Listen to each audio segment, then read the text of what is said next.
После тяжелой работы я на пороге дома, иду на кухню, лея молоча, ноги кричу жене: приготовь мне макароны. Ей параллельно сидит и играет Володя, кричит из комнаты мне: хочу единорога, иди готовь мне рай.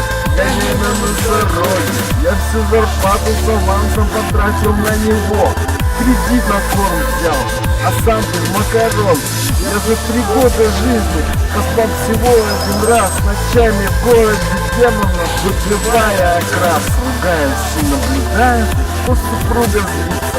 В общем, с утра полуживой я проснулся в больнице, пришла мириться и говорит: у нас коняшка есть, а там единорог, окрас. Мы помирились с ней, не ругаемся, и вот иду брать ипотеку, чтобы купить ей быстролет.